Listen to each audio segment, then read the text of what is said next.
10, 9, 8, 7, 6, 5, 4, 3, 2, 1.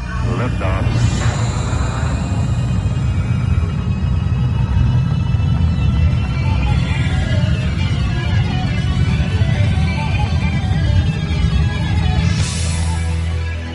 My favorite phrase sometimes, "They with me all alone."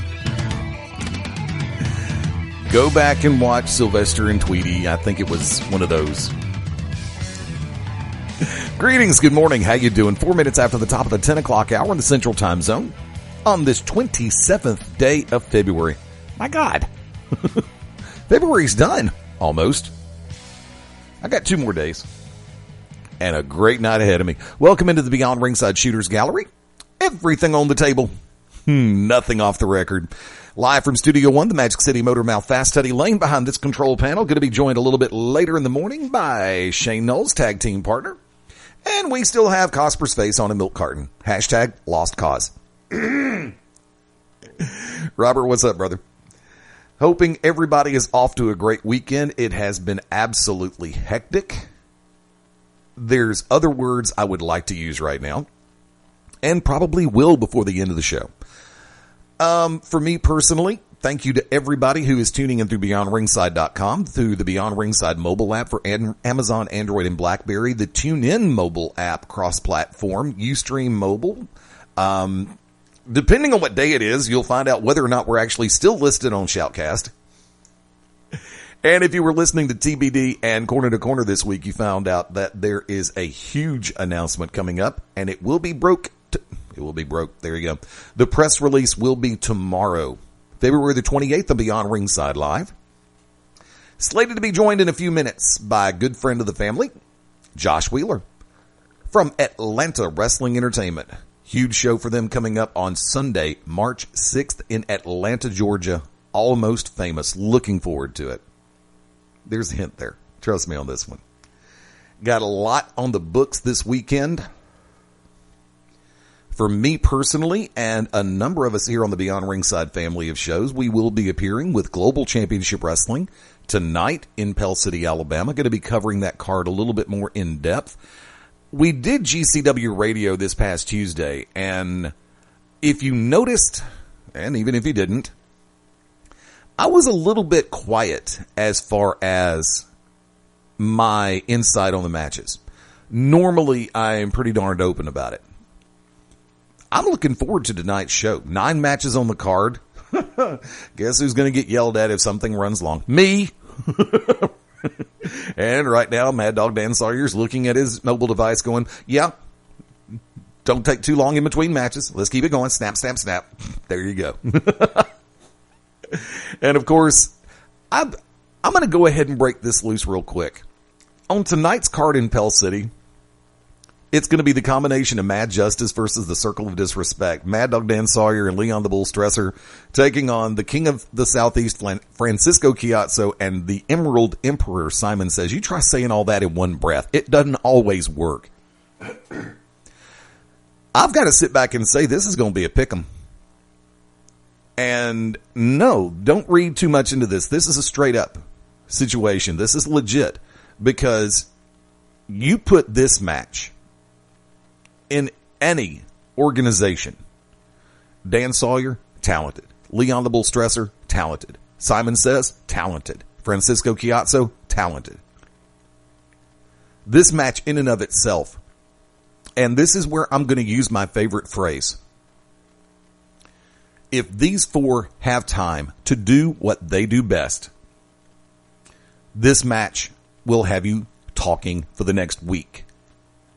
And the first phrase that's going to be out of your mouth is, tag team wrestling is live and well. Now, there are 3 first-round matches in the JYD Memorial, and yes, I do mean Junkyard Dog Memorial Tag Team Tournament. The reason why, and this is the 16th annual, the Junkyard Dog is actually the trainer of Mad Dog Dan Sawyer, the president of Global Championship Wrestling. Sylvester Ritter meant a lot to Dan Sawyer. And as his own tribute and way of saying thanks, he did create the JYD Memorial Tag Team Tournament. Now, Some will say, well, the Junkyard Dog wasn't really huge into tag team wrestling. Your interpretation is completely and totally based on your perspective.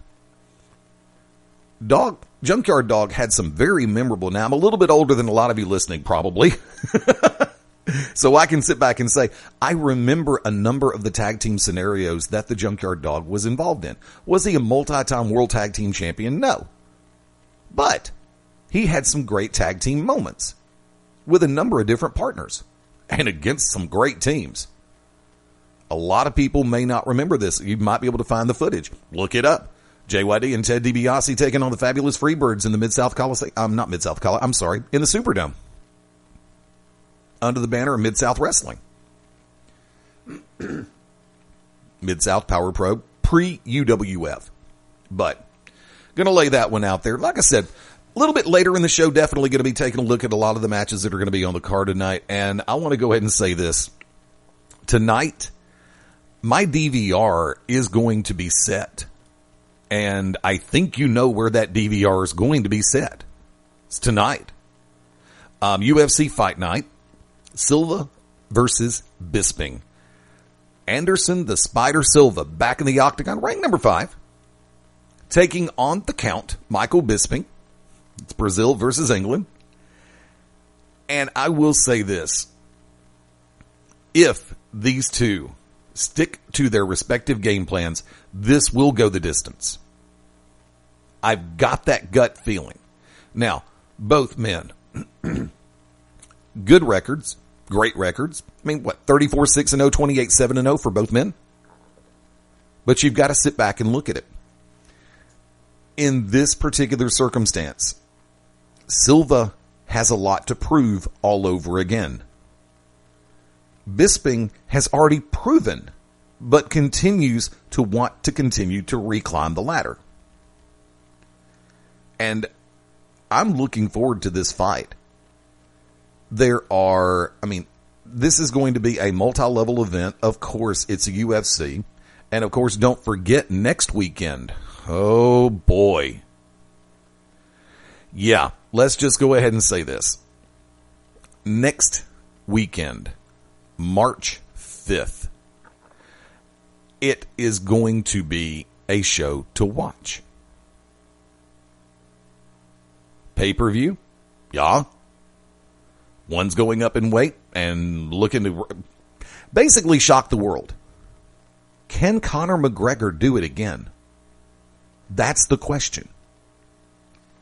Is he biting off more than he can chew? I'm honestly not sure. I'm really not. There's a part of me that says the upcoming McGregor fight, a lot of people are overlooking some things. But based on what happened in the previous title fight where McGregor picked up the title, people expected, and there's that word, there were a lot of people who were expecting a longer fight. So you have to look at the world in proper perspective. We've been knocked on our tails by overanalyzing. Did anybody take into consideration that fight would end the way that it did as quickly as it did? No. Kind of like a lot of the so-called experts didn't see what happened in the Rousey home fight. And they missed the call on so many fights. You never, look, rule of thumb in journalism, rule of thumb in broadcasting. You avoid calling an early knockout like the plague. Because this entire industry is based around, and I mean, this goes the same for everything. If you're sitting on the desk at NFL today, you're not going to sit there and say, oh man, it's going to be over in the first quarter. It's going to be a blowout. No. Because the politics of announcing, and I know this better than a lot of people, the politics of announcing, you always want to find a way to encourage people to watch. Anybody who believes otherwise, think again. No, I'm not going to make any degradatory comments. I'm just going to tell the truth. Think again. In the world of promoting events, you want to make it look like it could go either way at the drop of a hat. Truth. Ask anybody. It doesn't matter. You can ask Jim Ross. You can ask Joe Rogan. You can ask any announcer in baseball, football, basketball. You want to put this over as it. The match of the year. Right here, right now. Out of the 13 matches that are going to take place today, courtesy of the Ultimate Fighting Championship, their announced team is going to do everything in the world to make you believe that every fight on there has the potential to be a 5-star fight. But, will it? No. Will every match on every card, will all 100 and how many games in the world of baseball be barn burners? No. It's just like, and baseball's the perfect analogy. You have certain matchups that are going to be pitcher's duels. You have certain matchups that are going to be offensive output. Can you predict it every time? No. No, you really can't. It doesn't matter. Subject change, meant to do this at the top of the show when I first took the microphone. There are two very good friends to which I would like to say and extend a very special happy birthday wish. Longtime friend, brother, Sir Tunzi, and yes, he has been knighted. Adam Coffey, want to say happy birthday, my friend. Also, one of my tag team partners, not only in radio, but of course with Global Championship Wrestling, the voice Ted Guinness. Ted, happy birthday, brother. Gentlemen, I hope both of you enjoy very happy and very peaceful days and enjoy a great weekend. Also, want to say a very special happy birthday wish to longtime friend and family, Donnie Price. I wish I could have been at the birthday party last night. Of course, by the same token, I wish the birthday party could have been at B-Dubs. We'd have had some serious fun. And thank you to everybody who came out to play last night at Buffalo Wild Wings in Alabaster. Tremendous time last night from start to finish. We had some great singers come out there. We have changed some things. So for folks in my home market, I'm going to lay this out there. I have to. Because of the fact that we had to make some changes. We've gone back, turned back the clock, kinda. For the first hour, it's all ages. 15 and under, parental or guardian supervision. 16 and up, you're okay. If you can wreck a car by yourself, you can wreck a song by yourself. Yes, I just said that. After 10 o'clock Central Time, it is 18 and up, no exceptions, yes. And I believe they're going to start making that shift to where unless you are with family or have supervision, that you're going to need to be 8. I'm not sure about that yet. I'm speculating. So, but I can primarily speak for my little corner of paradise.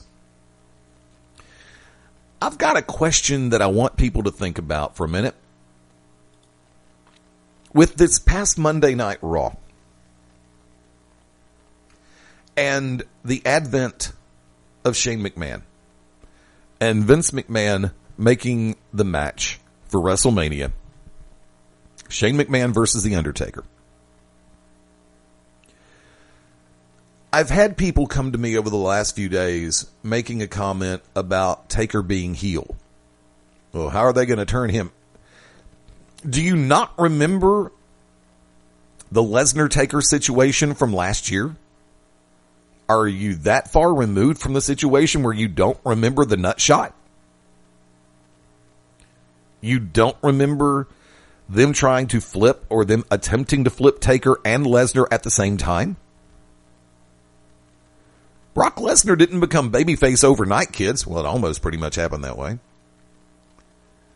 But I talk about rarefied air to where no matter what you do, you're not going to flip somebody because the fans won't let you. And I speak to promoters when I say that. You have those in the stands who will boo Taker, but it won't be that many. Shane McMahon's return was a moment in time. And I genuinely feel and this is armchair quarterback on this one,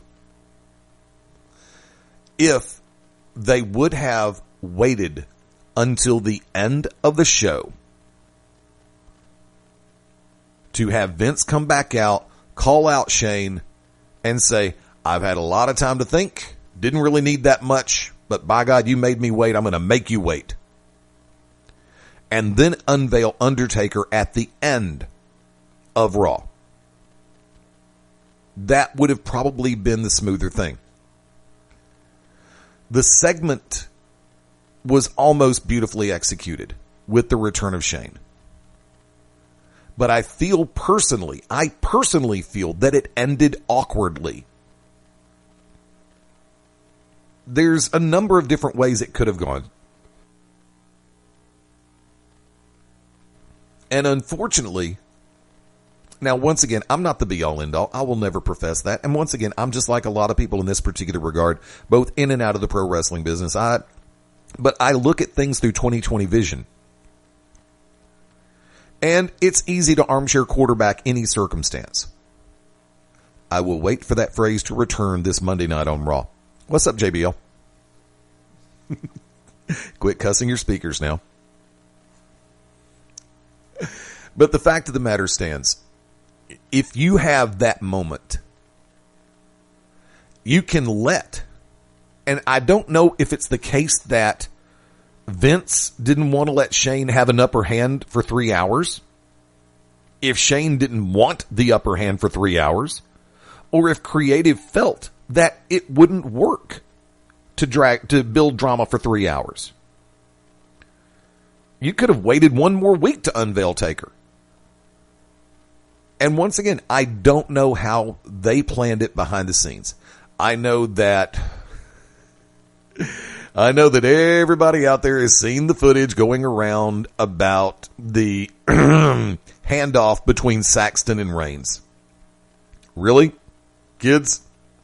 And by kids, I mean WWE creative. You pull that off? Oh, boy. Thank you for setting our business back 15, 20, 25, 30 years with that little exchange right there. Because I don't think it was just a passive gesture. But I will sit back and say I think that Reigns and Hunter handled it properly. And Saxton was trying to be slick. I'm okay with that. But coming back over to the primary topic for this moment. Can even Shane McMahon get The Undertaker over as a pure heel? That's the parallel question for can even Triple H get Roman Reigns over as a pure babyface? No. I'm sorry, no. Because, once again, I'll use this term, rarefied air, as it pertains to Taker. The character of The Undertaker can pretty much do what it wants to do when it wants to do it. And has a level of respect high enough to where, especially longtime fans, are not going to willy-nilly knee-jerk turn with him or against him. I'm sorry, that's legit. Reigns, on the other hand, you have a situation with the Authority to where 1 minute they're trying to get a pop and they're trying to get the reaction, and I genuinely feel in this moment that whoever's writing for the Authority, or if they're writing for themselves, they're overshooting the script. And by that I mean the old school phrase it pays, they're trying too hard. And that's the only way I can really look at it.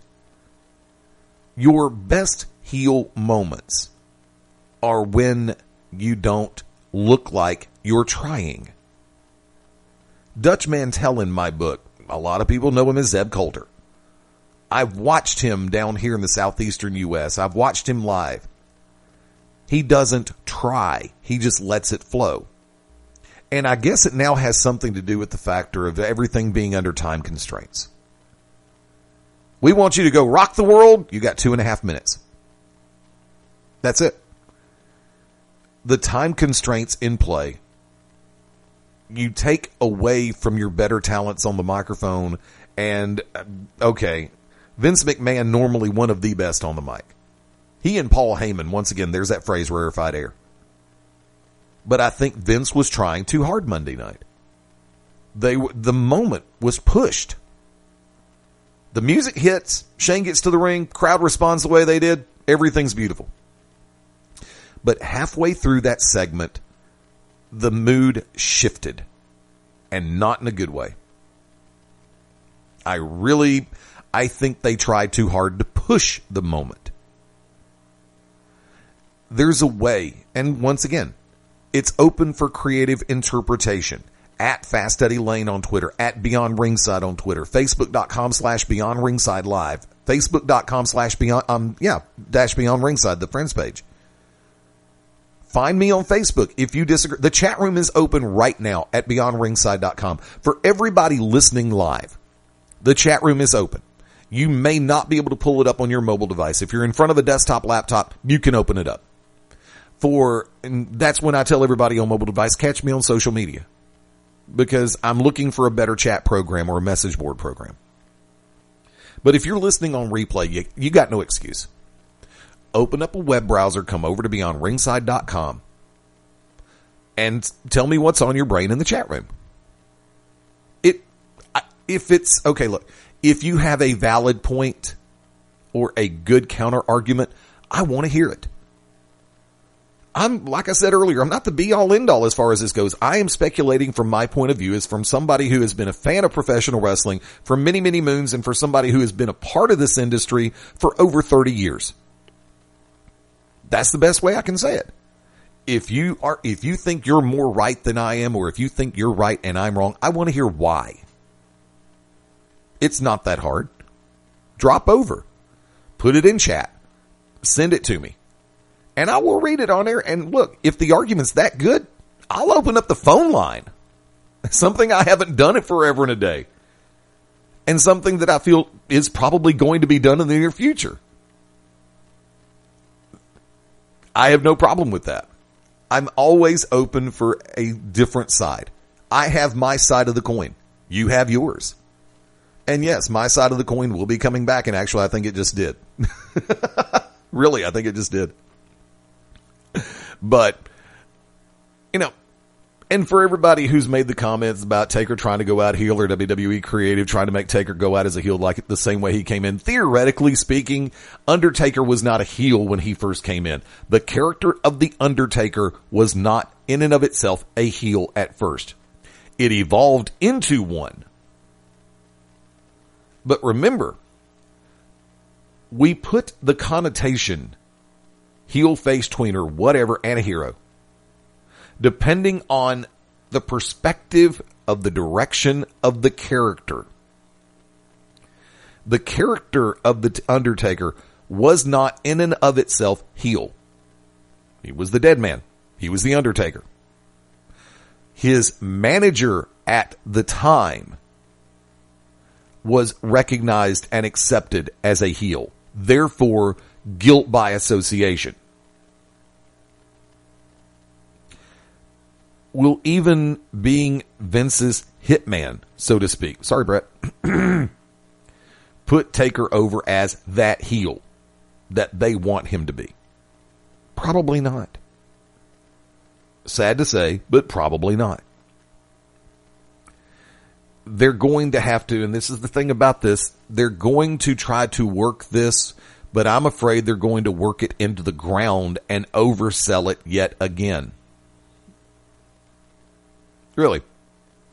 And there was a question that I saw on a board a few minutes ago. LOP. Why is The Undertaker suddenly taking orders from the Authority? Yeah, there you go. Taker and Vince haven't always seen eye to eye. How come all of a sudden they're bosom buddies and Vince can, it's like Vince can smirk and say, I'm going to put Taker in this match. Why? They, being creative, just automatically expect us to accept it that Taker's Vince's personal hit for hire now. Undertaker is to Vince McMahon what America Strong is for Tommy Too Much? Okay. Let's see how it unfolds. Tell you what, going to go to the bottom of the hour break. Hopefully, when the return kicks in, I'll be joined by Josh Wheeler from Atlanta Wrestling Entertainment. Right here, the Shooters Gallery is open for business on the Beyond Ringside Radio Network. This is Country Jack, Corey Hollis, and you are locked in to Beyond Ringside. When planning your next party or special event, insist on the best. Full Range Entertainment is a professional entertainment company providing a full range of services. From professional disc jockeys and MCs to catering and photography, when the details of your special day must be perfect, call us first. Wedding receptions, corporate parties, school functions, birthday celebrations, and more. We also have Birmingham's largest selection of karaoke tracks available. With over 40 years combined experience, Full Range Entertainment can provide you with the talent and professionalism you need and deserve to make your next event one you'll never forget. For more information on the full range of services we offer, call 533-HITS. That's 533-HITS. Or check us out on our website at fullrangeentertainment.com. This is Evan Ginsberg, associate producer of the movie The Wrestler, host of Legends Radio and Legends TV, and you're locked into Beyond Ringside. Howdy, friends. This is the Magic City Motormouth, Fast Eddie Layne, with your invitation to join yours truly, along with Mark Mabo Bowman and the Oracle of Ominous, the Wicked Nemesis, every Sunday night, 6:30 p.m. Eastern, 3:30 p.m. Pacific, for Beyond Ringside Live. Wrestling, mixed martial arts, sports talk, and a whole lot more. Keep your eyes open on BeyondRingside.com for all of upcoming show information, and of course, catch us on social media as well. Until then, we'll see you this Sunday, 6:30 Eastern, for Beyond Ringside Live on the Beyond Ringside Radio Network. This is Larry Goodman, GWH News and Notes, and you're locked in to Beyond Ringside. Hello again, everybody, and this is Stan Grubb for Corner to Corner Radio for the Beyond Ringside Radio Network. Join us every Thursday night at 11 p.m. Eastern Standard Time with myself, Rob Hefner, and Brian Taylor, as we bring you our thoughts and feelings on the world of professional wrestling and everything in between. As my good friend Rob would say, from corner to corner and pillar to post, we bring it to you every week. We look forward to seeing you. Thanks again for listening to the Beyond Ringside Radio Network. This is Dr. Tom Pritchard, and if you want to listen to the best in professional wrestling, get locked in to Beyond Ringside.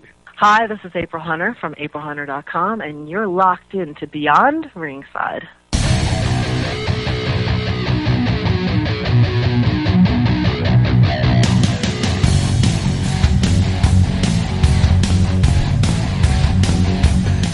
Welcome back into the Shooters Gallery, live on this 27th day of February.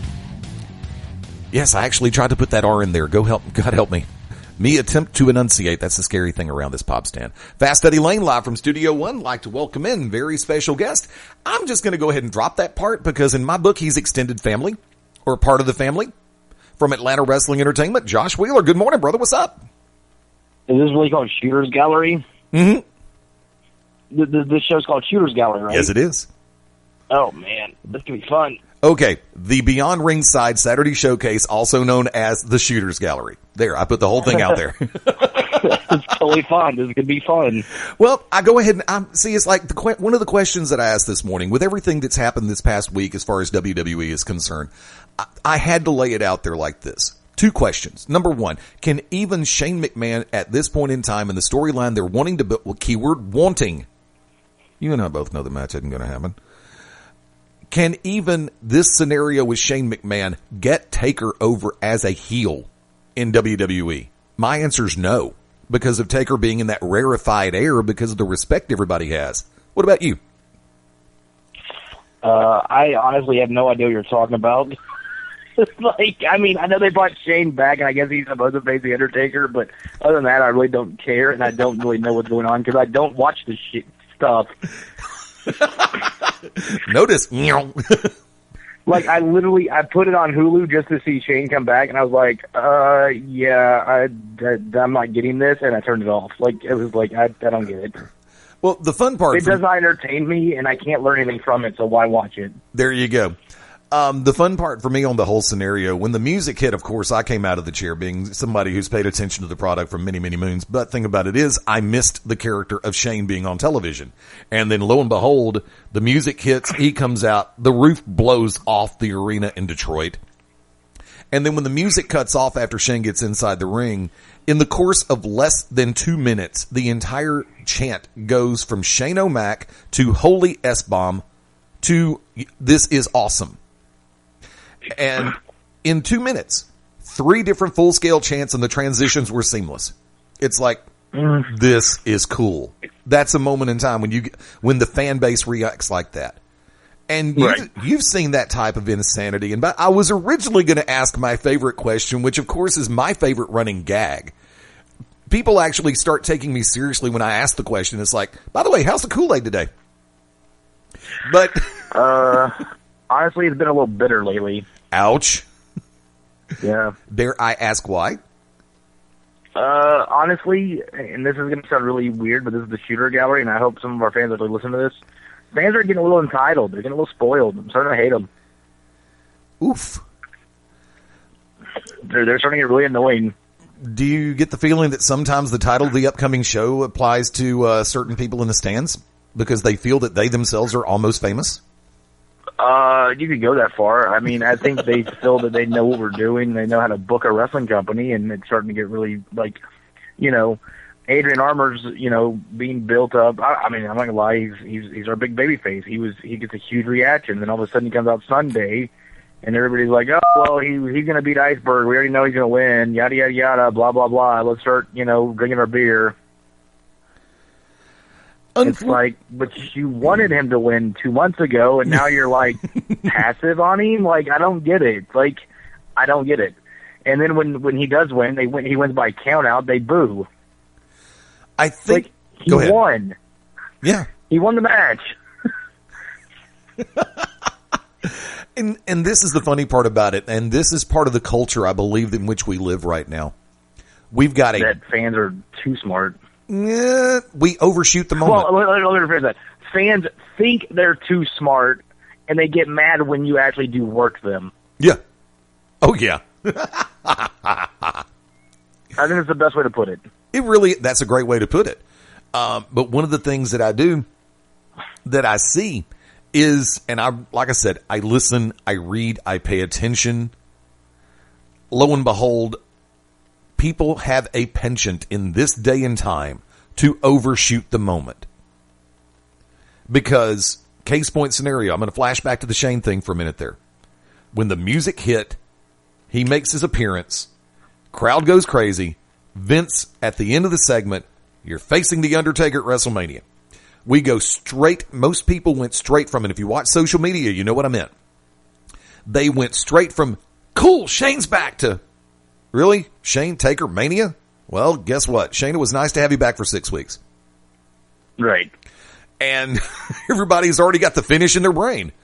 It's like, please, can we stop jumping ahead and hitting warp drive and just accept the damn moment? No, I totally get that, but it's almost like the same time. It's like, I mean, you look at it, and I mean, everybody's brain's gonna put in a scenario. Well, if a 48-year-old man beats a 58-year-old man, what did it really do for the last 20 years? I mean, like, you know, that's the first thought process. But that's where I think wrestling itself is kind of like it's jumped the shark to an extent. And I'm gonna get a lot of heat for saying this because, you know, we now want to be an entertainment medium, but we really give you really basic entertainment. Like, if you really think about the logic of a TV show, I'll use Sons of Anarchy for an example. I mean, just because I'm looking at the DVD case, we all knew what the outcome was going to be after the first episode. I mean, everybody could pretty much go, okay, this thing, we know how this thing's going to end. But we still watched for 7 years because there were so many twists and turns and swerves and different things and more layers added to things to make that even that predictable finale mean so much more. Right. In wrestling, there is no twist and turns anymore. It's, here's what we're going to give you. This is what we're giving you. Hope you enjoy it when it hits. There's almost there's story, but it's so basic that there's no way to get really invested into it anymore at all. And so then you have to create the narrative in your own mind because their narrative is so freaking bad. Yeah. Well, I mean, I identify with that because of the fact of two shows in particular for me. One, Smallville.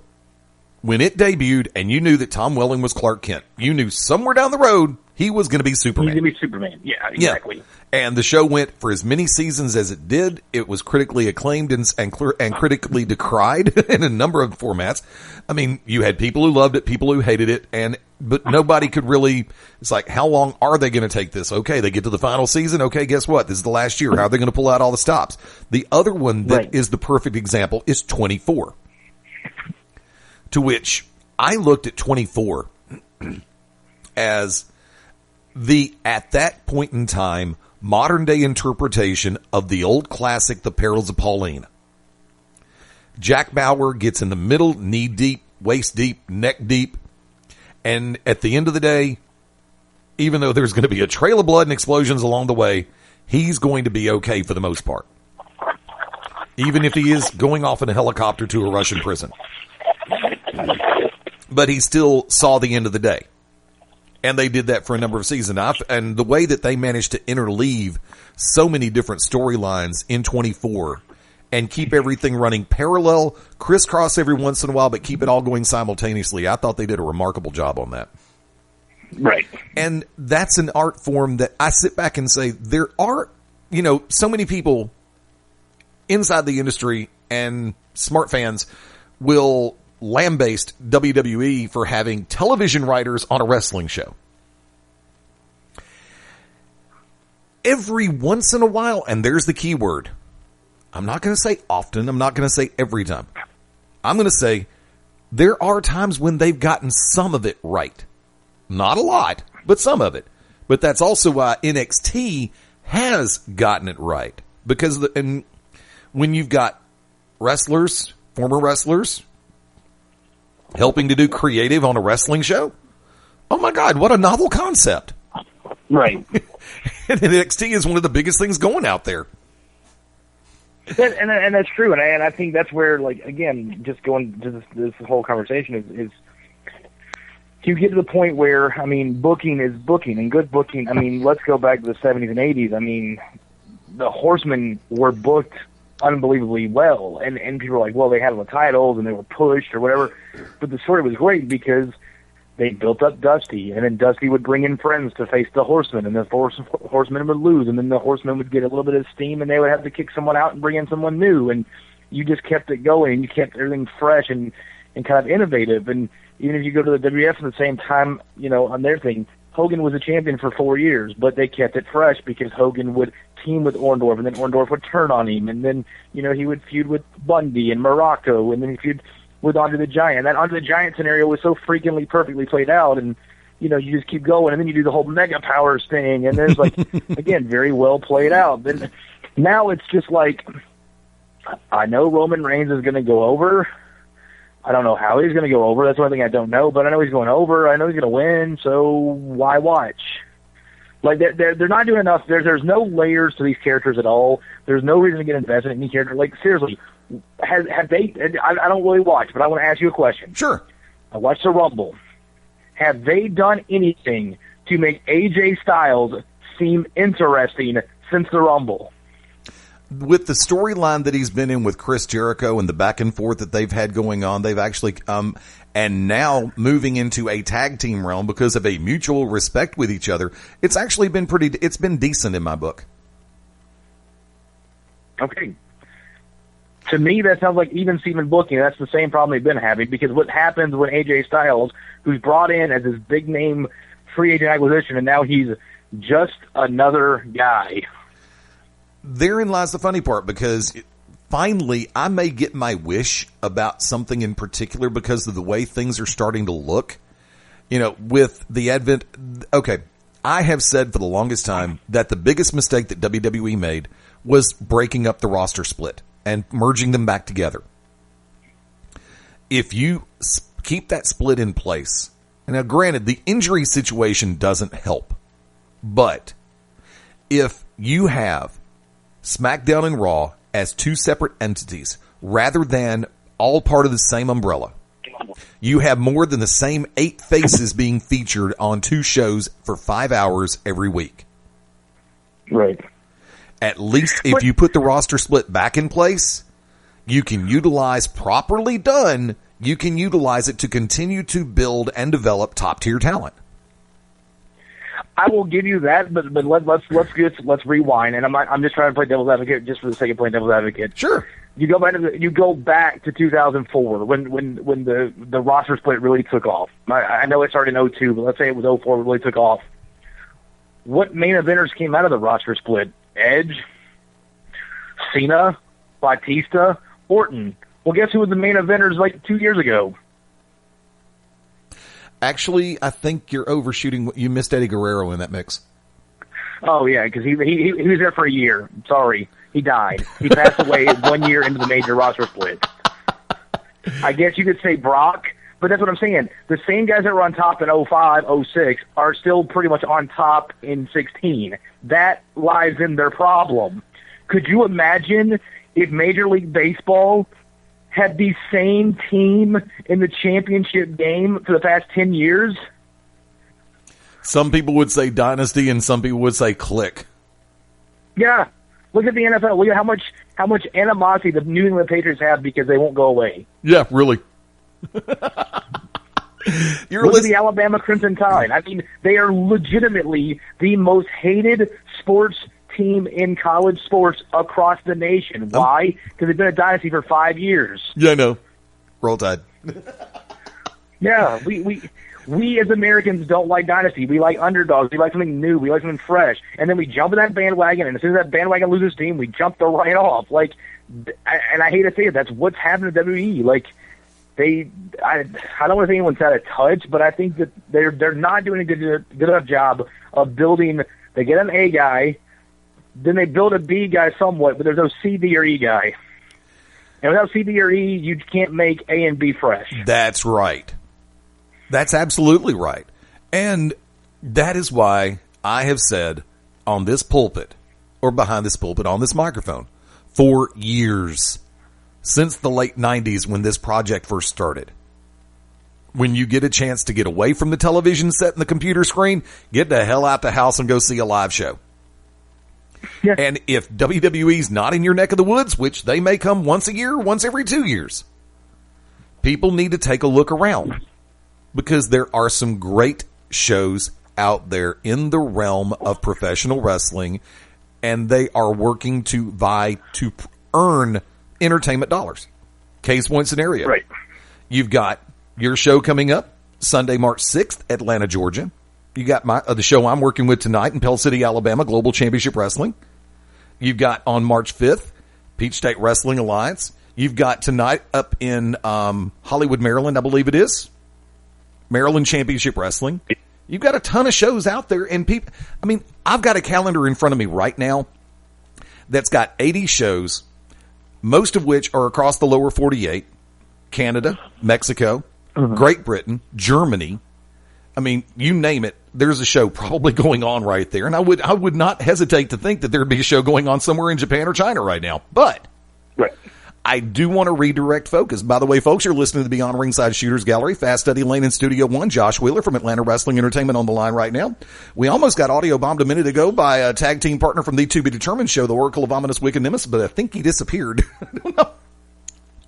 And Shane Knowles on the way in, going to be joining us probably after the top of the hour. And Robert Cosper's face is still on a milk carton somewhere. Hashtag lost cause. But let's take a look at it. Almost Famous on the horizon. 1 week from tomorrow. Now, I have, and people have heard me say this before. I've been to A.W.E. live events. I've been to the one at the Masquerade, been to the one at the Quad, or been to one of the ones at the Quad. Have enjoyed myself from start to finish because I love the way things are laid out and executed. I love the fact that there is a certain amount of interaction between, and I hate to use the word intimate setting, but that does appear to be one of the more prevalent ways to say it. Do you agree or disagree with that? No, I totally agree. It's literally part of the vision that I was going for. Like, you know, and I think I told them in the story, we were running rec centers and gyms, and I hate them. I think they look silly. Like, they're too big. No one's going to draw 1,000, 2,000 people in these gyms and rec centers that they actually need to accommodate for. You know, if we're all drawing 150 to 300 people, why are we making our shows look so small by putting them in such venues such large? So I was like, I want to run smaller venues. Sure, I'm going to sell ticket price a little higher, and, you know, there might be limited seating or whatever, but it's that whole boutique, you know, pop-up shop feel. Like, you know, we're in the city. The city's trendy. The city's a little bit more, you know, got a different dynamic. It's not your traditional idea of wrestling per se. But I was living in the European scene, and I love what the European scene's doing. I think it's fantastic.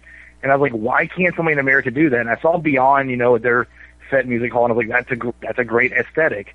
And I started looking more at the aesthetic than the actual, you know, everything else, because I was like, how's it going to look on video? And we get a ton of video. Something that video is going to make its way out. I don't know when. I don't even try to, like, hold my breath on it anymore because we've had some little small just mishaps. And it's nothing that the video team's done or anything like that. It's just, you know, this show's finished. The audio didn't sync up. Who can record the commentary now?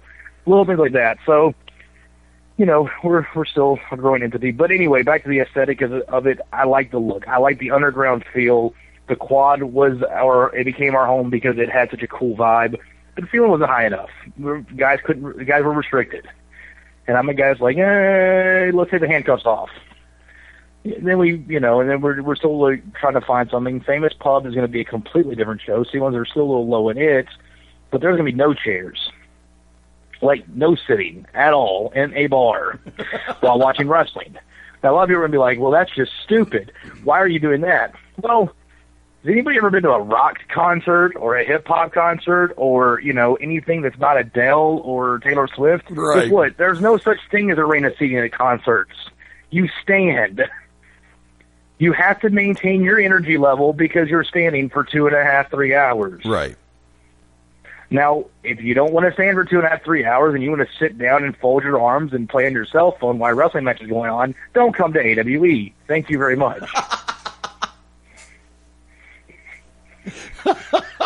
I love it. Thank you for the brutal honesty. I love that. It's a live event where things are unfolding and transpiring directly in front of your damned eyes. Put the phone down for 5 seconds unless you're taking a picture. Yeah, or unless you're recording it and you want to watch it when you get home or share it with some friends, which is another problem that we're having. So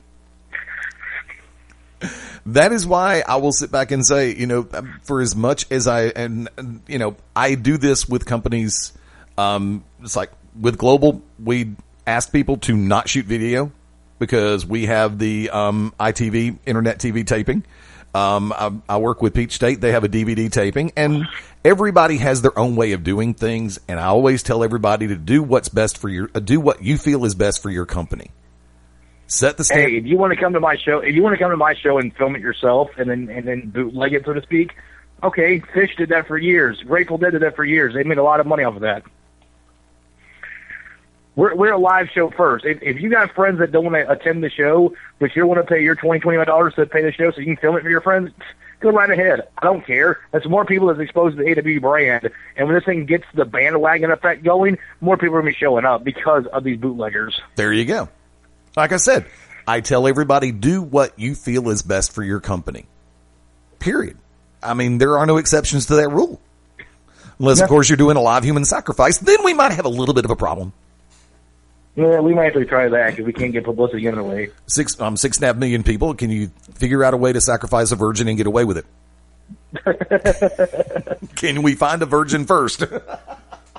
I was about to say that, especially in the city of Atlanta. So there you go. Hey, 6.5 million people. Got to sit back and say it. Now, the Famous Pub is located on North Druid Hills Road, Northeast, over in Atlanta, and that is directly accessible through Interstate 85 and Buford Highway. So you got two easy ways to get there, right? No, yeah, it's extremely easy to get to. It's got parking. As you know, we've been joking. It's in the nice part of Atlanta. You don't have to worry about crime over there. These are all like, quotation marks on these words that I'm saying. Because right. It's such a joke that people think Midtown was so crime-ridden. But yeah, we finally did. I realized after our first Enclave show when we had Gargano and Ciampa, which is literally 2 doors down from Quad, I was like, yeah, we're gonna have to like diversify this a little bit, and of course nobody else really would. I mean, I kind of explained it, and I was like, okay, so when Famous Pub came up, I knew we were gonna go to Famous Pub, and of course Campbellton Community Center is finally about to be open, so we're gonna get that spot back now. They're in 2 completely different areas of Atlanta, but they're still in Atlanta. And I can already tell you that one area, a lot of the, the more pretentious fans will be like, hey, that's a show we can go to. And the other area, they're going to be like, we're not driving out there. And it's not because of distance, it's because of perception. There's this entire perception that this zip code is more dangerous than that zip code. Good Lord.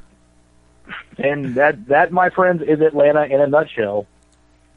I do have to, before we move into Almost Famous, I've got to sit back and say you were directly responsible for one of my favorite quotes coming out of 2015.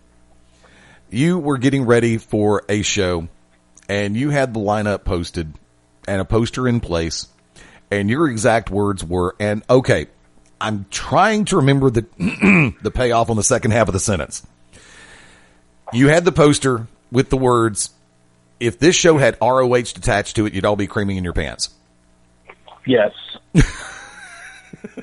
I said that about Show of the Year, and it's the truth. It's the absolute truth. Yeah. When you even, like, and as we're on this call, I'll mention some of the big news that's come out of Homegrown. But if ROH or NXT was presenting what we're presenting, everybody's like, man, it's a great company. But since A.W.E. is presenting, you're like, you get the groans. You get the, what are these guys doing? They're trying to kill Southern wrestling. Oh my God, they're trying to go against everything we stand for here in the South.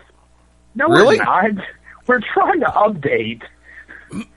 Look, I don't look at it like that, and I'm pretty much. Well, I know you don't, but. No, I mean, I look at it like this. You've got a 6-person tag team match coming up at Almost Famous.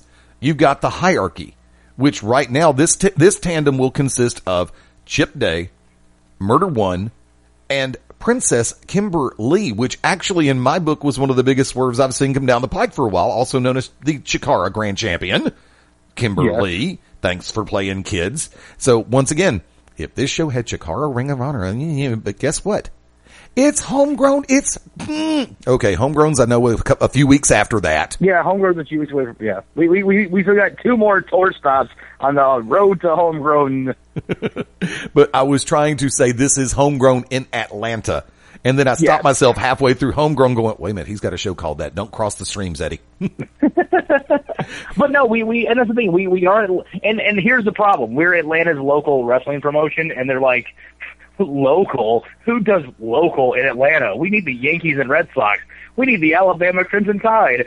We need the Patriots and the Broncos. We get it, Atlanta. You're a bandwagon city. The Golden State Warriors were in town Tuesday. More Steph Curry jerseys were in the crowd than Al Horford jerseys. Suck on that one, people. That's funny. And the Hierarchy is going to be taking on some of the A.W.E. heroes, Kira Hogan, Owen Knight, Adrian Armour. I mean, look, I'm going to sit back and say this for real wrestling fans.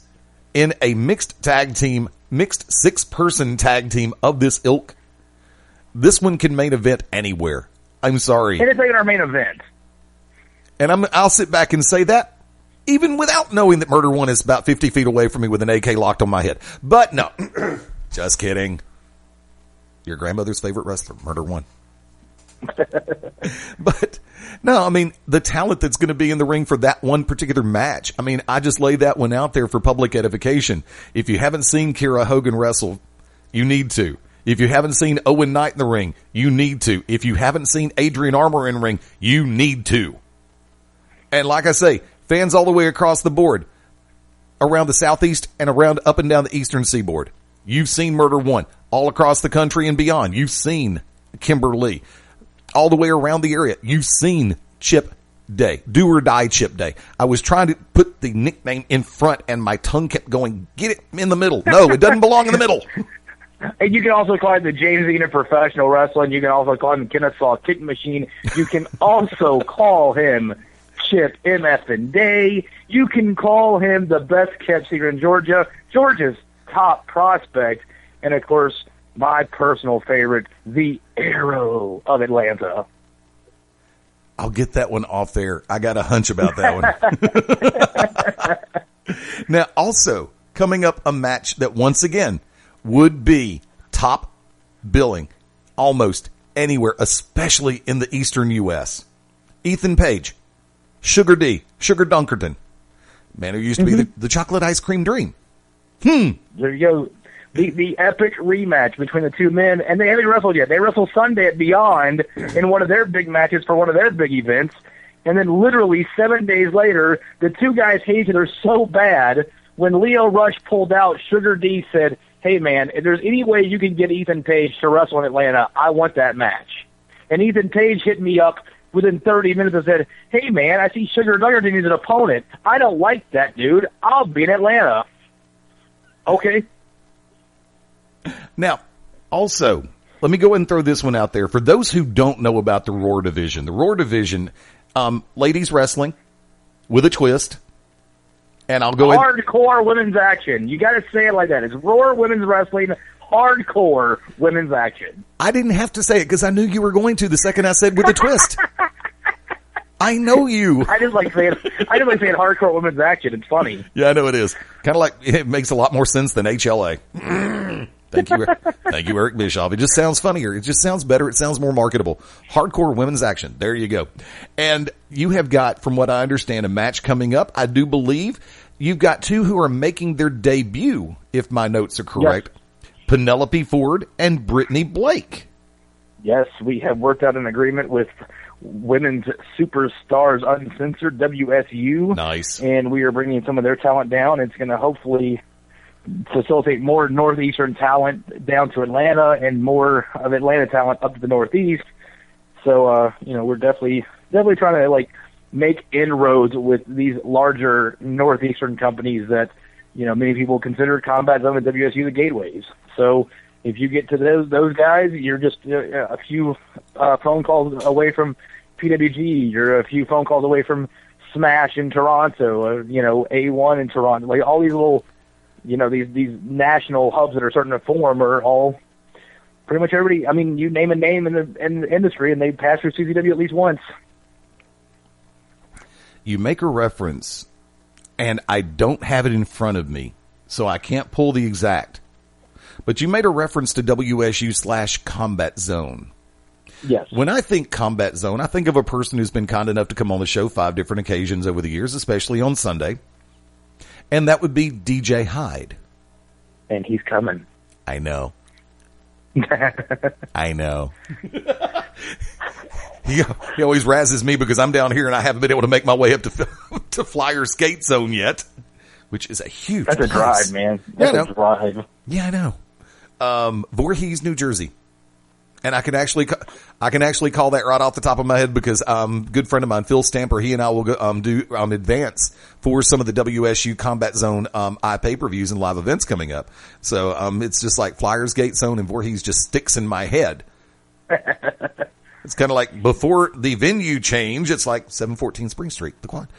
Yeah, now it's 2-something Toco Hills Promenade. You can't freaking miss it.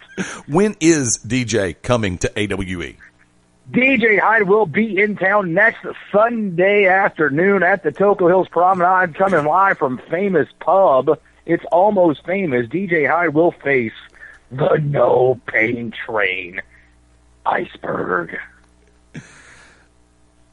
You realize this means I'm going to have to make this.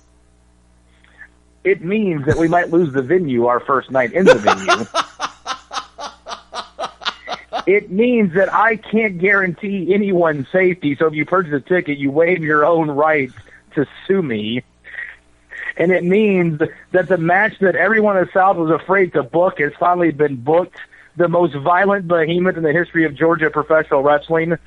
Iceberg is going to face the man that has kept CZW as ultra-violent as you can be, DJ Hyde. I'm looking forward to that. No, I'd already actually... That literally is a main event anywhere in the Northeast. You know, here's a scary thought, and I'm not dropping hints in any capacity whatsoever. I'd love to do play-by-play for that match. I think a lot of people would. Yeah, sincerely. But tell you what, as we are 10 minutes after the top of the hour, and I know that you've got a long day ahead of you, I want to go ahead and give me the lineup that you've got for Almost Famous March 6th in Atlanta. Almost Famous, making his return to A.W.E. He has not been on a show in Atlanta since the very first show when he wrestled Jimmy Rave, but he is coming back. Drew Adler makes his return, and he will face the debuting Space Monkey.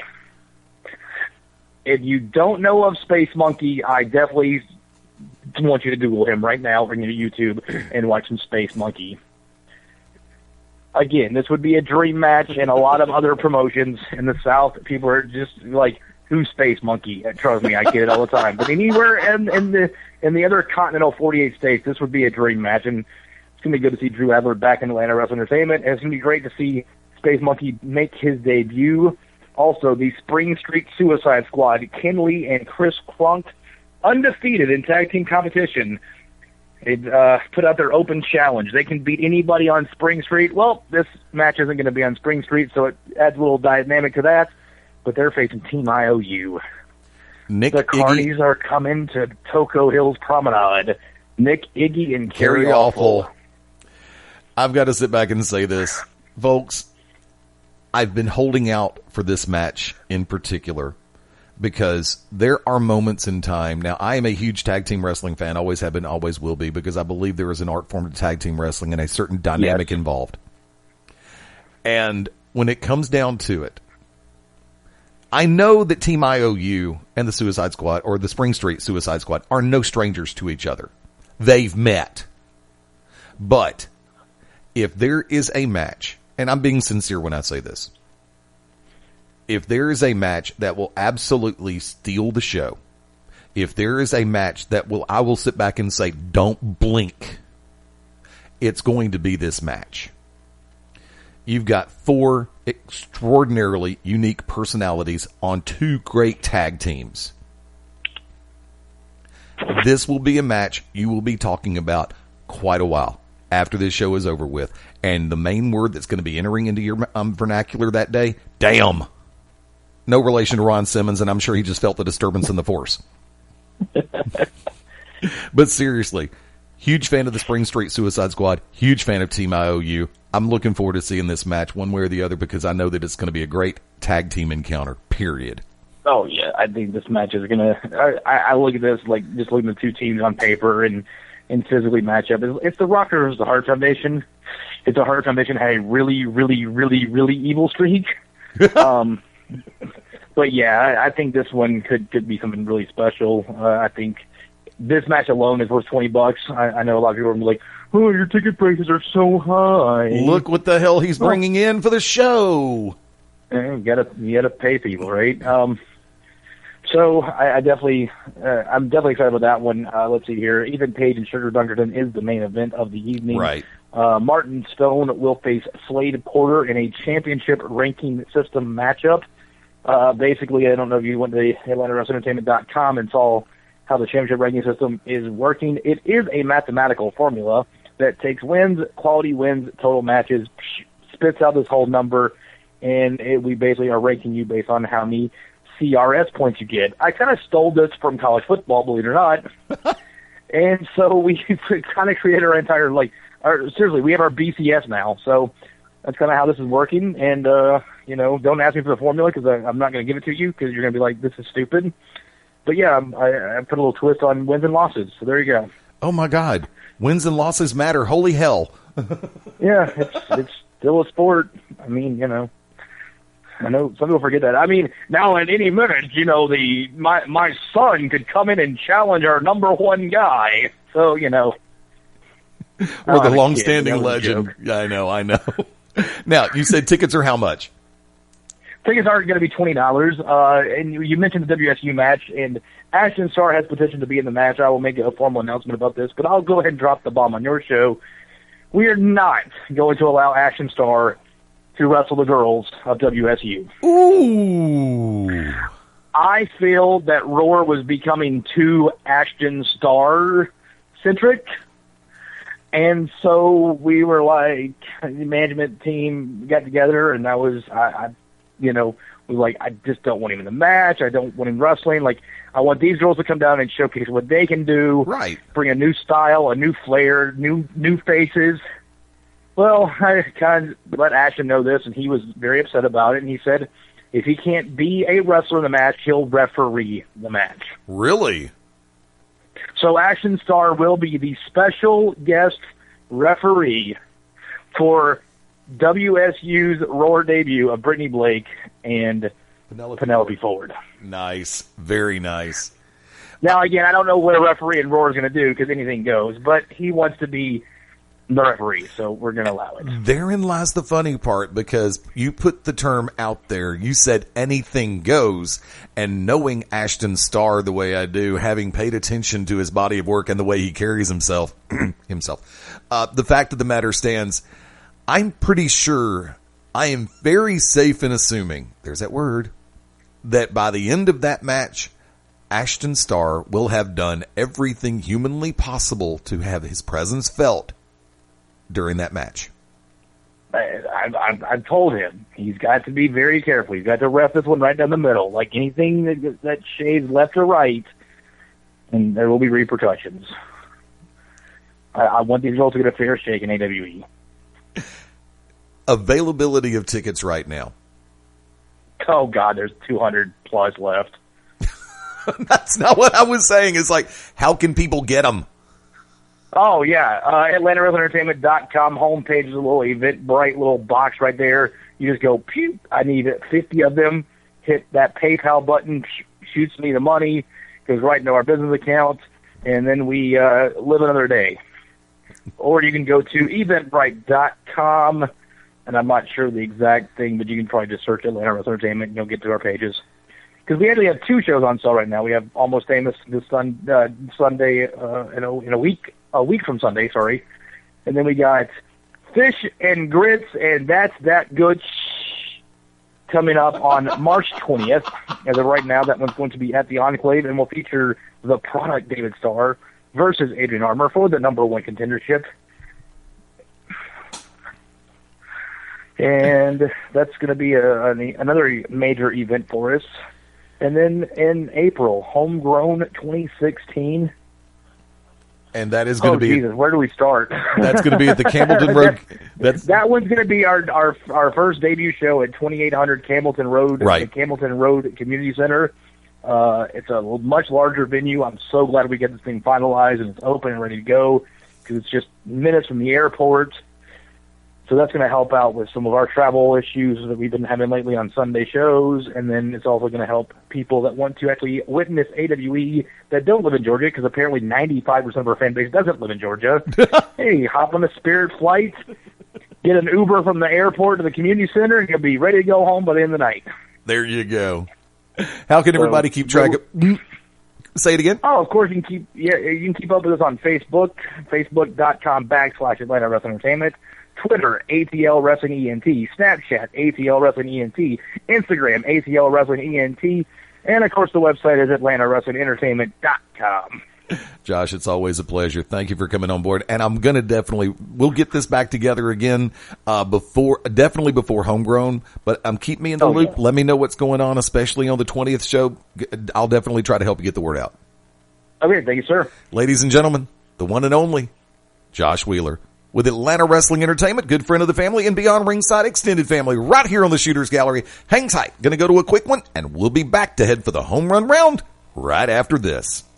This is the voice of excellence at Excellent Professional Wrestling at Napa Toolman, Tim Taylor. Usually I'm locked into Excellent Professional Wrestling, but now you're locked in to Beyond Ringside. The To Be Determined show live Wednesday nights, 9 Central Standard Time. Join myself, the Oracle of Ominous, the Wicked Nemesis, the Grand Design, Clyde Braddock, and the Magic City one around Fast Eddie Layne, as we take you to the edge of uncensored. Yes, we go uncensored, so make sure you have your earmuffs.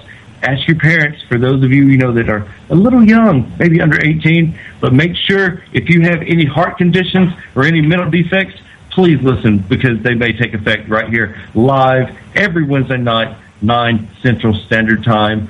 Beyond Ringside Radio Network, beyondringside.com. The board is war, and you are locked into Beyond Ringside. Sunday nights at 11 p.m. Eastern here on BeyondRingside.com. Join us for the Midnight Black Mass. Myself, the Reverend Dan Wilson, brings you the dark gospel of professional wrestling, uncensored, unedited, uncut, and not for the faint of heart. You can find out more about us at youtube.com/pottyhumor or subscribe at Potty Humor on iTunes and Stitcher today. I'm addictive. I'm expensive. I'm Byron Wilkine. And ladies, Big Daddy Yum Yum is locked in to Beyond Ringside. 2010, after 2 years of constant bullying, 11-year-old Ty Smalley took his own life. In the past 7 years, more than 55,000 children have taken their own lives due to bullying. That's 22 youth suicides every day. Stand for the Silent is a grassroots organization that educates people about the harsh reality of bullying and the devastation it causes, and they need your help. Visit standforthesilent.org to learn how you can get involved and help us to save lives. I stand for the silent. I stand for the silent. I stand for the silent. I stand for the silent. I stand for the silent. I stand for the silent. I stand for the silent. I stand for the silent. I stand for the silent. I stand for the silent. I'm Roddy Piper, and we stand for the silent. Ladies and gentlemen, this is Bill Behrens, and you're watching, you're listening, you're experiencing Beyond Ringside, and you are a better person for it. Trust me. Ladies and gentlemen, this is Smart Rage from Wrestle Rage Radio. This is Awesome Austin Creed, the smartest man in this industry called pro wrestling, the valedictorian of this business. You are locked in to Beyond Ringside. Do you like beer? Do you like business? Do you like businesses that make beer? Then you'll love this new show. It's the Beer Trail Podcast. I'm your host, Chris Price, and we're going to travel through the world of craft beer and talk to the breweries and see how they got started and what inspired them to make their beer. So check it out at thebeertrailpodcast.com and tell your friends, and hope to see you on the trail. This is Harley Race, 8 times NWA World's Heavyweight Champion, first ever King of the Ring, and you're locked into Beyond Ringside. I'm addictive. I'm expensive. I'm Byron Wilkine. And ladies, Big Daddy Yum Yum is locked in to Beyond Ringside.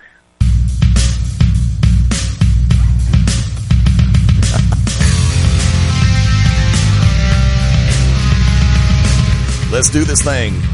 Welcome back in. Shooters Gallery open for business on this Saturday morning. Fast Eddie Layne, gun of the control panels. Thank you so much, Josh Wheeler. Always a pleasure to have you on board, brother. Looking forward to, of course, March 6th. Got a lot of things going on. Absolutely crazy. I mean, it's going to be... Look, I can sit back and say this because it's true. It is a great time to be a wrestling fan. It is a great time to be an MMA fan. It is a great time to be a boxing fan. I mean, recent events from PBC, Premier Boxing Champions. And the trick is just finding out exactly which channel it's going to be on this week. And of course, the NBA starting to really starting to heat up and get serious. College basketball really starting to heat up, and starting to heat up. Hell no. How many different teams are going to stay at number one? How many different teams are going to make it to number one of the top 25? One just fell another day or a couple of days ago. It's just the whole scenario in play. And I want to go ahead and do this real quick. I know that there's a lot going on. And, of course, considering this is February 27th, 42 years ago today in Japan, Giant Baba finishes 8-0-2 in a round-robin tournament to become the first All-Japan Pro Wrestling Pacific Wrestling Federation World Heavyweight Champion. Try saying that 3 times fast. Ain't gonna happen. Longtime wrestling fans are going to know these names. Other participants in the tournament were Abdullah the Butcher, Bobo Brazil, Dick Beyer, also called the Destroyer, Terry Funk, Don Leo, Jonathan, Pat O'Connor, Bruno San Martino. Once again, this was 42 years ago today, and Wilbur Snyder. And in 1989, the PWF heavyweight title is unified with the NWA International title and the NWA United National Heavyweight Championship, created All Japan's Triple Crown. 16 years ago today, Steve Bradley defeated Christopher Daniels to win the 3rd Super 8 tournament. Other participants included Ace Darling, Jeff Peterson, Matt Hardy, Christian York, Devin Storm, Jeff Hardy. 15 years ago today in WWF, then WWF, now E, presented No Way Out from the Hartford Civic Center in their own backyard of Hartford, Connecticut. There were so many scenarios in different parts of the timeline. Case point scenario, 9 years ago today at a Raw SmackDown Super Show taping in D.C., Randy Orton defeated Super Crazy. You know, a lot of people forget those moments where different individuals have been a part of the televised scene. Really. I mean, 1 year ago today, the E presented NXT Arrival from Full Sail in Orlando. Mason Ryan, Sylvester Lafort, Cesaro, Sami Zayn, Mojo Rawley, CJ Parker, The Ascension, Too Cool, Paige, Emma, Tyler Breeze, Xavier Woods, Adrian Neville, Bo Dallas. I mean, that was Adrian Neville and Bo Dallas was a ladder match where Neville picked up the NXT championship from Bo. Look at the stars of today that are on the nationally televised products. To which I'll still sit back and say this. I don't get paid by WWE to sit back and make this comment. I've actually enjoyed watching the network. And I'm not one of those who... I'm going to go back on this one for a second so you can get upset at me if you want to. For everybody who, after the recent WWE live event, Fastlane, jumped up and down, I will cancel my subscription. Drama queens. If you're going to cancel it, cancel it. Send them your cancellation notice. That'll get their attention. You going on social media and say, I didn't like what happened, I'm going to cancel the network. Okay, cancel the damn thing. Just don't talk about it. Just do it. But that is the sense of where we are as far as on social media. And that's sad. It really is. Look, if you don't like the product, change the channel. It doesn't matter what product it is. Look, more people change the channel, hit the clicker, so to speak, because there are so many options out there. Did you catch Ring of Honor from last week? If you're in a market where Ring of Honor airs and you didn't see it, that's your fault. Same thing with Lucha Underground, what I consider to be appointment television. Lucha Underground Season 2 has been absolutely beautiful. And yeah, it's not totally politically correct to use the word beautiful as it pertains to pro wrestling. But you know something? Guess what? The execution of the product, the talent, everything has been in place. The storylines have been great. They continue to build the way it's supposed to be done. And I think that's one of the reasons why. And that Triple H made the little trip out there. Not a lot of people talk about it. But you know something? Everybody realizes who has seen the product. If you've never watched Lucha Underground, you can't comment on it. Well, I saw the commercial and it just... Watch the show. Same thing with Impact. I have to sit back and say this. I'm still a little bit skittish about the factor of EC3 being the franchise babyface.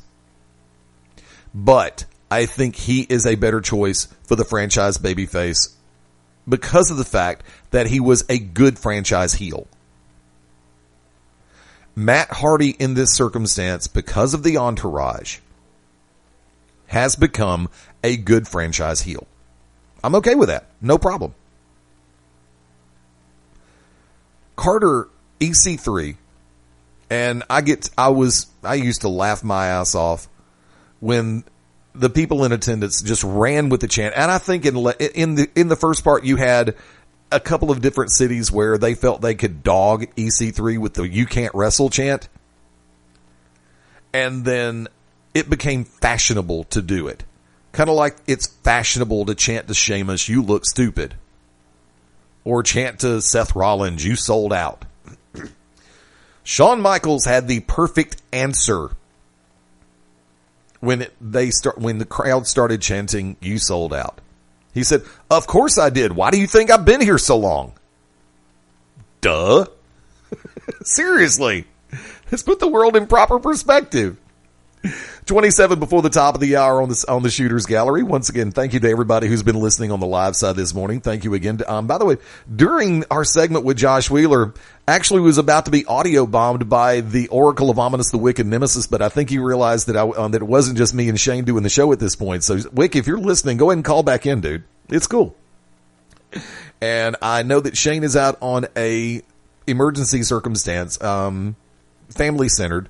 So that's, of course, anybody who knows me realizes the fact that family does come first. And I know Kaz has been doing a lot of work around his house, trying to get things situated, trying to move from the aftermath to a new beginning. So, but he's still on the milk carton. Hashtag lost cause. I want to go ahead and take a look at it real quick. And I'm going to run this down. Run down the lineup, the card for tonight's live event, the first round of the JYD Memorial Tag Team Tournament. P-Dog Mike Posey taking on Dylan Cook tonight in Pell City, Alabama. By the way, doors open at 7, bell time 7:30. Tickets are only $10 each. Get them at the door. It's no secret that I, along with a couple other people, run GCW's social media. And I had to take a little time away from it because I have not had the time to go in and check messages. But for those who listened to GCW radio, you heard on how to get advanced ringside seats. I'm not saying that's the be-all, end-all because not everybody listens. The numbers were great. Thank you to everybody who did tune in. But as far as it goes, yes, we tried to pass along to everybody through every means available sometimes exactly how to get advanced tickets. If you missed it, I'm sorry. But it is going to be a great show tonight. And there's not a bad seat in the place. There's really not. Mike Posey, P-Dog, taking on the Dream Chaser, Dylan Cook. On a technical standpoint, this is going to be a very good match. Mike Posey, I have said this for a while, is a very underrated talent in the world of pro wrestling. He is one of those where when you hear the name P-Dog Mike Posey or Mike Posey, you sit back and go, damn, this ought to be good. But when you have conversations, his name doesn't always come up until somebody else brings it up and you go, damn, how did I not think of that? And that's legit. That's truth. And Dylan Cook, I believe, second full year in the industry. The kid is growing as a star. This one, you've got Cook has a great amateur background, and he is translating it very nicely inside the professional ranks. And Posey is just fun to watch. Genuinely. He's that damn good. So this match on paper tonight is definitely going to be one that you want to keep your eyes on. Don't undersell this match for a second. Then you've got one that's probably going to be one of the hardest hitting matches that you are going to see. Clyde Braddock, the Grand Design, taking on the Night Prowler. Prowler will do whatever it takes to win. He has proven that for years. Clyde Braddock rebounding off of what happened last month in the fatal four-way elimination match for the GCW Heavyweight Championship when it came down to him and Spiral. Braddock will have his day against whoever is holding that title. He proved beyond a shadow of a doubt he deserves to be in that mix for the heavyweight championship. Prowler is in the perfect position to play spoiler and to put himself in a more elevated standard for the heavyweight championship. Prowler wasn't too happy not to be involved in that fatal four-way, but by the same token, he understood the circumstance. You had to win to advance, and sometimes that W is a little bit harder to get. Time limit draw, disqualification, pinfall, all of the above, submission. Sometimes it eludes you, just like it eludes a lot of us. AJ Steele, Tommy Gage, the juggernaut, AJ Steele. Tommy Gage is going to pull out all the stops tonight against Steele, because Steele's another one of those that deserves to be right back in the mix as far as the heavyweight championship picture in Global Championship Wrestling. Always right at the top of the rankings. And Tommy Gage, once again, looking to play spoiler, and is perfectly capable of doing that, beyond any shadow of a doubt. But there's a lot more to it than just that. There's some bad blood between AJ Steele and Tommy Gage. I don't have time to really go into too much of it right now. Let's just sit back and say this is going to be a match that you're going to pay attention to, because Tommy Gage, right now, I will tell you, has a score to settle. But the juggernaut, AJ Steele, he's been on a roll. And if you have, even with what happened in the fatal four-way elimination for the heavyweight championship, you cannot discount the factor of the role that AJ Steele is on. Women's championship match, Pandora, Veronica. I made this statement very clearly the other night. Which Veronica Fairchild is going to show up? Is it going to be the Veronica Fairchild that a lot of people know as one of the best competitors inside the ring, technically gifted, technically sound? Or is it going to be the one that has relied a little bit too much on propping with Stormy Lee as makeup and muscles? If it's the Veronica Fairchild that I'm anticipating, that I'm hoping shows up. Look, we don't see eye to eye right now. And yeah, we're on different sides of the fence. Whoopee! But that doesn't stop me from appreciating talent. And speaking of, I asked the same question. Which Pandora is going to show up? Is it going to be the Pandora that would just as soon punch your lights out as look at you?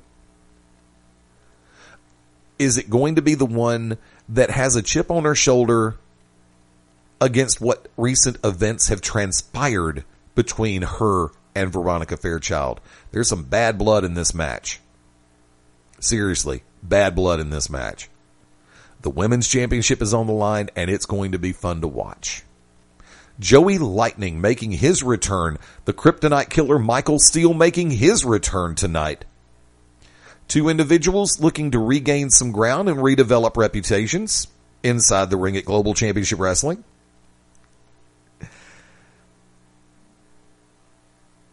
So much I want to say, but I'm going to let this match do its talking tonight in Pell City, because it can.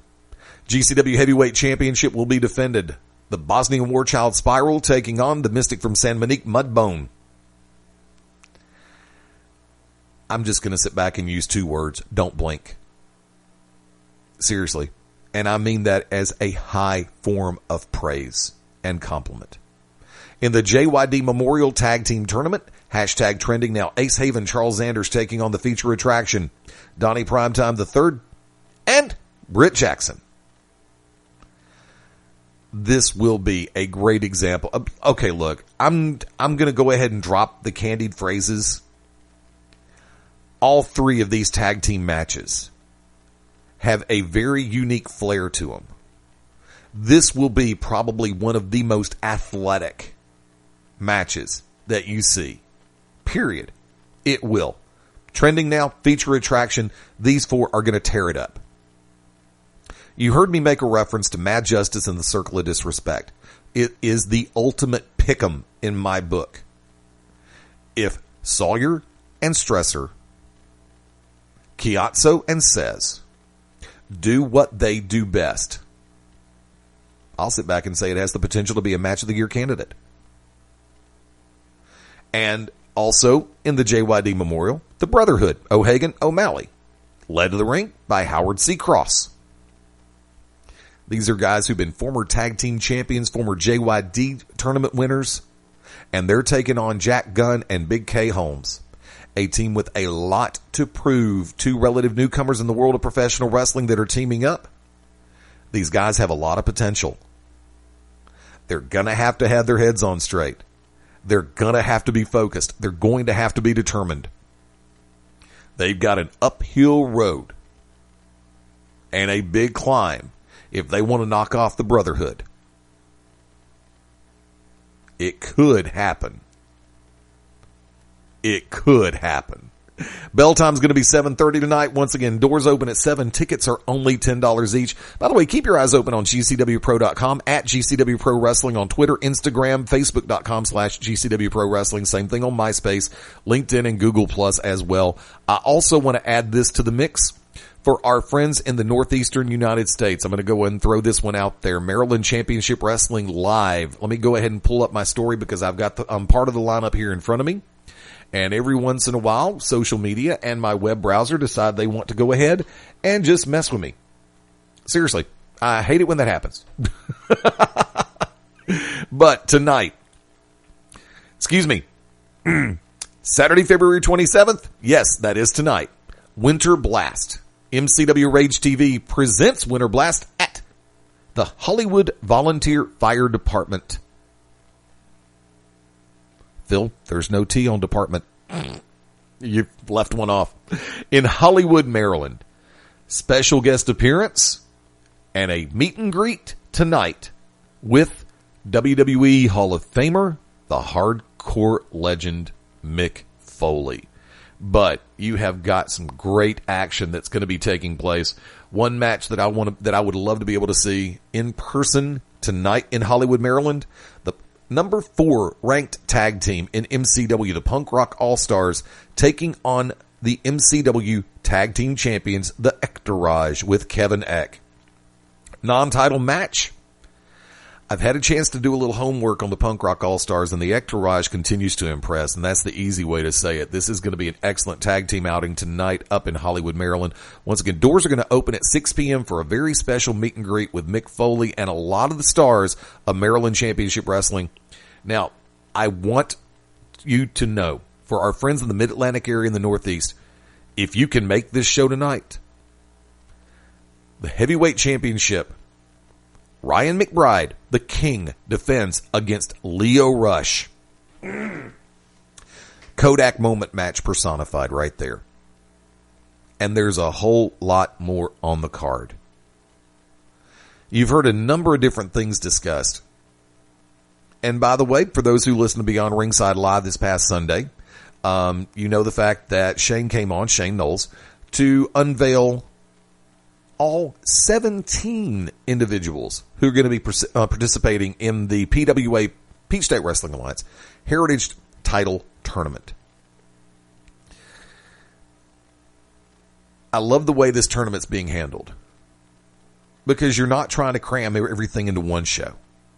Same way we did it with both of our situations with the tag titles, the JY, moving them over to the JYD, and the heavyweight title tournament, which culminated in the Fatal 4-Way elimination.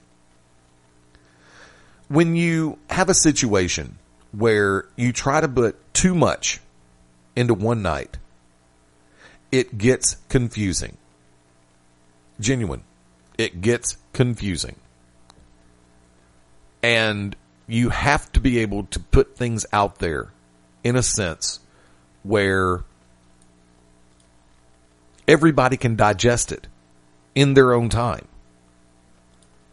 So when you don't, like I said, when you space things out and let people have a chance to put things together in their own mind, it always works out for the best. And by the way, for the record, one other match in particular that I'm looking at for tonight's show up in Hollywood, Maryland, the Appalachian Outlaws tag team action. The number 2 ranked team in MCW takes on the number 3 ranked team in the Hellcats. So there will be an opportunity for the winner to move up and get in line for the MCW tag team titles. So much going on. And once again, take the time, enjoy the moment. I'm going to go ahead and start heading for the Radio Ranch a couple minutes earlier. I know that Shane has still got situations he's dealing with. And I was hoping that Wick would call back in, but unfortunately I didn't look like he's going to. So I'm going to go ahead and take us. You pretty much already heard me on last call for the last 2 hours. So I'm going to go ahead and lay this one out there. A couple of things I want to do as far as wrap up goes. Once again, for the in early part, but I will reiterate it. I want to say happy birthday, very good friends. Donnie Price celebrating his yesterday. 2 Tons of Agony, Tunsy, Adam Coffey. Happy birthday, my friend. The Voice, Ted Guinness. Happy birthday, my brother. I've got a lot of friends and family who've been celebrating over the last few weeks, and I've kind of gotten away from doing the on-air birthday wish, and I apologize for that. But I do want my friends and family to know that you are on my mind, and I do think about a lot of you quite often. Thank you again to everybody who came out to play last night at Buffalo Wild Wings in Alabaster. I had a great time. Makes me look forward to next Friday that much more. And speaking of road trips, I want to go and throw this one out there. March 12th, I will be back with Cahaba Oaks over in the Trustful Clay Market. Clustful, there you go. Yeah, there you go. English optional today. It's going to be fun tonight. Dead serious. But thank you to everybody out at Cahaba Oaks. I was there last weekend. Had a great time. Thank you for all the hospitality and for everybody who came out to sing. I greatly appreciate it. Yes, back on the road next weekend. You heard Saturday, March 5th, Carrollton, Georgia, Peach State Wrestling Alliance. I will be back there, and we're working things out right now for a special live post show from Atlanta Wrestling Entertainment on Sunday, March 6th. As soon as Almost Famous wraps up, we will go on air. And definitely check it out tomorrow. Beyond Ringside Live here on the Beyond Ringside Radio Network. We have got a huge announcement that I am so ready to break loose with. But I made a promise to myself that I was going to wait for BR Live and put it on the franchise. Here's your rundown. Beyond Ringside Live returns tomorrow, February the 28th at 6:30 p.m. Eastern. The Midnight Black Mass is on temporary hiatus right now and will be returning as soon as Reverend Dan Wilson is well enough to get back in the saddle. Tuesday, March 1st, Back to Basics returns at its regular time, 9 p.m. Eastern, 8 p.m. Central Time. March 2nd, the To Be Determined show starring the Wicked Nemesis, Angie Nemesis, and maybe even Clyde Braddock. May dive bomb an appearance out of him. And, of course, on Thursday, March 3rd, Corner to Corner at 11 p.m. Eastern, 10 p.m. Central Time. Shooter's Gallery will return next Saturday. I'm having one of those days. Sleep, what the hell does that word mean? 1 week from today, and that's going to be March 5th. Getting ready to head for Carrollton. There's going to be a lot happening next Saturday in the Shooter's Gallery. For me personally, FastEddieLayne.com is the website. I am working on trying to get updates done over there. Thank you for everybody who's been following me on Twitter at FastEddieLayne, Layne, and of course on Instagram. Yes, I'm on Snapchat. No, I don't totally get it. I'm going to start building stories, I guess. And so for everybody who's like, dude, you're on Snapchat, why aren't you posting? It's like, I never really have things to post on Snapchat. You see how often I post on Instagram? The mood hits every once in a while, and I'll do it. And at Beyond Ringside on Twitter, BeyondRingside.com is the home for all things Beyond Ringside. Pause for effect. Thank you again to everybody who's listening live this morning. Don't forget you can catch us on replay on the app and through the website and through TuneIn. Ustream we use for live broadcast only. From there, iTunes, iHeartRadio, Spreaker, Stitcher, Archive.org. I'm going to start updating the media page at BeyondRingside.com in the next couple of days. As soon as I get the opportunity, Monday updates will be done. You have a guarantee on that. So, from that vantage point, I'm going to head for the Radio Ranch. The tribe just brought me breakfast. Thank you, her. I hope everybody has a great day and a great weekend. Until next time, for tag team for very special guest, Atlanta Wrestling Entertainment's Josh Wheeler. Thank you again. For tag team partners, Shane Noles and Robert Cosper. And he who almost dive-bombed me this morning, and that'd be the Wicked Nemesis. radio bomb, audio bomb, how you want to put it. I am the Magic City Motor Mouth, Fast Eddie Layne, saying until next time, join us right here as we all go beyond ringside. Bye for now.